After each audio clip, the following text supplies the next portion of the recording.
বিস্তীৰ্ণ পাৰৰে অসংখ্য জনৰে হাহাকাৰ শুনিও নিশব্দে নীৰৱে বুঢ়ালুইত তুমি বুঢ়ালুইত বোৱা কিয়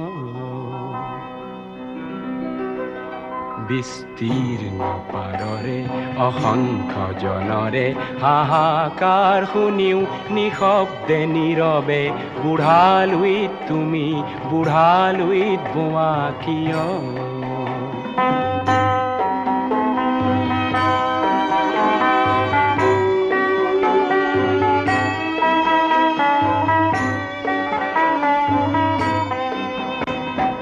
নৈতিকতাৰ স্খলন দেখিও মানৱতাৰ পতন দেখিও নিৰ্লজ্জ অলস ভাৱে বোৱা